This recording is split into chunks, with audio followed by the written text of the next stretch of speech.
മഹേഷ്, ഈ വയനാട്ടിൽ പൊതുവെ വിഭാഗീയ പ്രശ്നങ്ങൾ ഇല്ലാത്ത ഏരിയയാണ്. ആ ഘട്ടത്തിലാണ് ഇത്തരത്തിൽ ഒരു മുഖം മാറ്റം നടക്കുന്നത്. വിവരങ്ങൾ അതിന് പി ഗഗാറിൻ ഒരു തവണ കൂടി വയനാട് CPM-ന്റെ ജില്ലാ സെക്രട്ടറി ആകുമെന്നാണ് പൊതുവെ കരുതപ്പെട്ടിരുന്നത്. കാരണം മൂന്നാമത്തെ തവണയാണ്, 2 തവണയാണ് ഗഗാറിൻ ജില്ലാ സെക്രട്ടറി ആയത്. ഈ തവണ കൂടി ജില്ലാ സെക്രട്ടറി ആകാൻ കഴിയുമായിരുന്നു പി ഗഗാറിന്. പക്ഷേ ജില്ലാ കമ്മിറ്റിയിൽ തെരഞ്ഞെടുപ്പ് നടന്നു എന്ന വിവരങ്ങളാണ് ഇപ്പോൾ അറിയാൻ കഴിയുന്നത്. 27 അംഗ ജില്ലാ കമ്മിറ്റിയിൽ 16 പേരാണ് റഫീഖിനെ പിന്തുണച്ചത്, 11 പേർ ഗഗാറിനെ പിന്തുണച്ചത് വിവരമാണ് ഇപ്പോൾ നമുക്ക് നൽകാൻ കഴിയുന്നത്.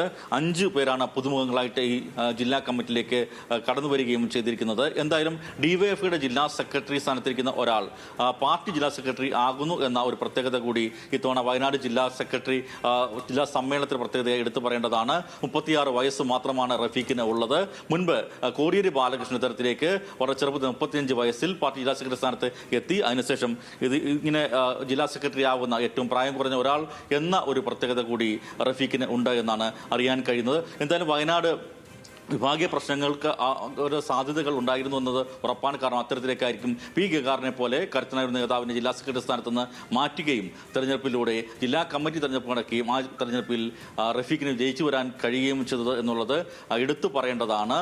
പി ഗഗാറിന്റെ ചില പ്രസ്താവനകൾ വിവാദമായ സാഹചര്യങ്ങൾ കൂടി ഇതുമായി ചേർത്ത് വായിക്കേണ്ട സാഹചര്യം കൂടി ഉണ്ട്. ആതിര, മഹേഷ്, അതോടൊപ്പം തന്നെ ഈ ഡിവൈഎഫ്ഐയുടെ ജില്ലാ സെക്രട്ടറിയാണ് ഇപ്പോൾ പാർട്ടിയുടെ ജില്ലാ സെക്രട്ടറിയായി തെരഞ്ഞെടുക്കപ്പെട്ടിരിക്കുന്നത്. ഇത്തരത്തിലൊരു മത്സര സാഹചര്യം ഉണ്ടാവുകയായിരുന്നു. ഇതിലെ ഒരു അപൂർവത അതെങ്ങനെയാണ്? ജില്ലാ സെക്രട്ടറി സ്ഥാനത്തേക്ക് സാധാരണഗതിയിൽ മത്സരം ഉണ്ടാകാതിരിക്കാൻ ശ്രദ്ധിക്കാറുണ്ട് പാർട്ടി സംസ്ഥാന നേതൃത്വം.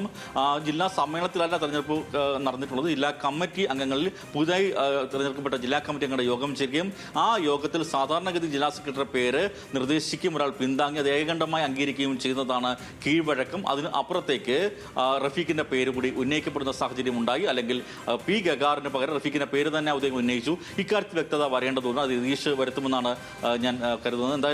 അത്തരത്തിലേക്ക് 2 പേരുകൾ ജില്ലാ സെക്രട്ടറി സ്ഥാനത്തേക്ക് വരുന്ന അപൂർവമായ ഒരു സാഹചര്യം വയനാട് ജില്ലാ സമ്മേളനത്തിൽ തെരഞ്ഞെടുക്കപ്പെട്ട ജില്ലാ കമ്മിറ്റി അംഗങ്ങളുടെ യോഗത്തിലുണ്ടായി. അതിന്റെ അടിസ്ഥാനത്തിലാണ് തെരഞ്ഞെടുപ്പ് നടക്കുകയും 16 പേർ 27 അംഗ ജില്ലാ കമ്മിറ്റിയിൽ 16 പേർ റഫീഖിന് പിന്തുണയ്ക്കുകയും 11 പേർ ഗഗാറിനെ പിന്തുണയ്ക്കുകയും ചെയ്യുന്ന സാഹചര്യം ഉണ്ടായത്. എന്തായാലും നേതൃത്വത്തിന് കൂടി താല്പര്യത്തിന്റെ അടിസ്ഥാനത്തിലായിരിക്കാം എന്തായാലും റഫീഖ് തരത്തേക്ക് ജില്ലാ സെക്രട്ടറി സ്ഥാനത്തേക്ക് എത്തിച്ചേർന്നിരിക്കുന്നതെന്ന് അനുമാനിക്കാൻ കഴിയും.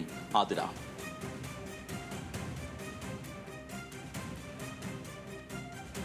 ശരി, മഹേഷ് ചന്ദ്രനാണ് വിശദാംശങ്ങൾ നൽകിയത്.